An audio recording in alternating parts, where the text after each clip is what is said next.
IT companies are going to slash 3 million jobs by 2022. This is one of the headlines which was there in the newspapers recently, and a lot of you have reached out to me with queries.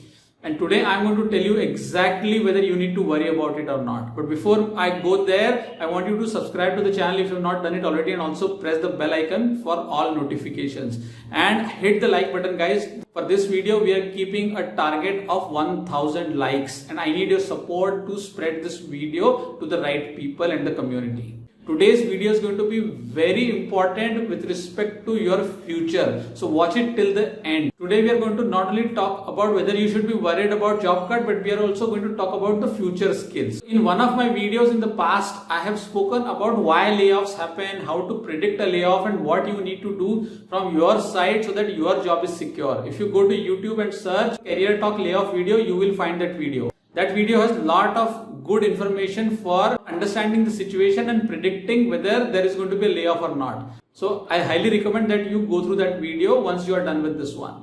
But this particular news that we are talking about says that top companies like TCS, Wipro, Tech Mahindra, Cognizant, etc. are going to cut 3 million jobs. But if you read in detail, it says that it is a report from Bank of America which suggests that because of automation, the low level jobs will be gone. When we say low level, it actually means most of the jobs will be in the BPO sector. What does that mean? That means any job which is automatable, which will be a candidate for automation, okay, where you are doing lot of repeatable steps. For example, you are doing lot of data entry, okay, all those jobs will be replaced by robots. Okay, now when I say robot, does not mean a physical robot, it actually means a software robot which is built by the RPA process. RPA is robotic process automation, which is nothing but a process where you mimic human behavior. So if there is a lot of data entry to be done, you build a program which will do that data entry.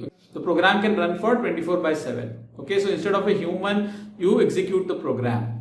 So if your job is such that where you are doing steps which are repeatable and you feel that you don't need to apply a lot of logic or mind in doing your job, then yes, your job might be at stake because of this automation. But otherwise, you don't need to worry. Okay, otherwise you should not worry about these things or such news.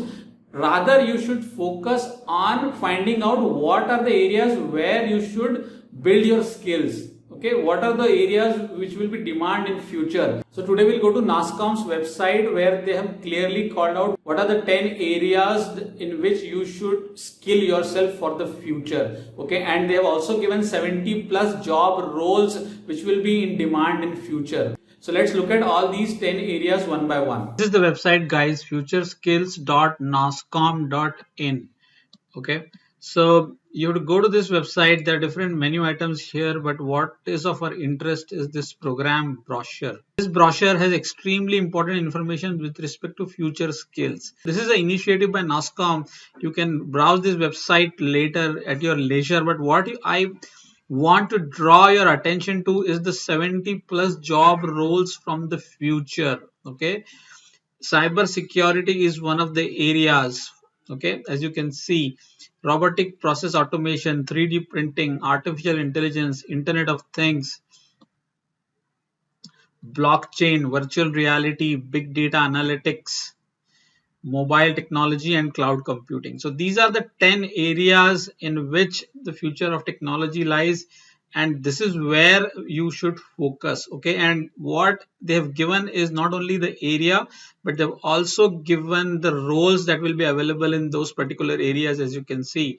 So for example, in cyber security, there will be security analyst application security, etc, etc, all these different kind of roles. Similarly, if you go to robotic process automation, you can find service engineer, business analyst, automation engineer, solution architect, etc.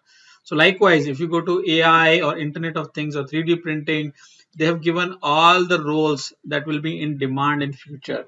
And what I'm suggesting is that you go through this in detail, okay, and also understand where do you align yourself. You should pick one of these 10 areas and focus on learning skills in that particular area, and then pick one or two roles that you think you are comfortable with given your experience, expertise, and background. Okay, so this is just one part of it. The second part, if you scroll down here, they have also listed some professional skills. Now, what are professional skills? Professional skills are those skills which are not technical in nature as such, but are extremely important for you to grow in your career, especially for senior people who have 8 or 10 years of experience or more. This is a very good set of skills that you should go through and identify one or two areas again from these skills on which you will gain expertise. For example, problem solving, design thinking, continuous learning, communication and storytelling, negotiation and influencing, collaboration, project management, product management, program management, and digital leadership. Okay, these are the areas that they have identified as professional skills. So for senior people, this is extremely important information to focus and grow. This clearly gives you a direction in which you should think and not worry about layoffs or job cuts as such. So this is where your focus should be for your career planning. So you should not get distracted by any news in the social media. Focus on building your technical and professional skills. I hope you found this useful, guys. Do hit the like button and share this video in your network. Thank you so much for watching. I'll see you next week. Till then, take care. Bye for now.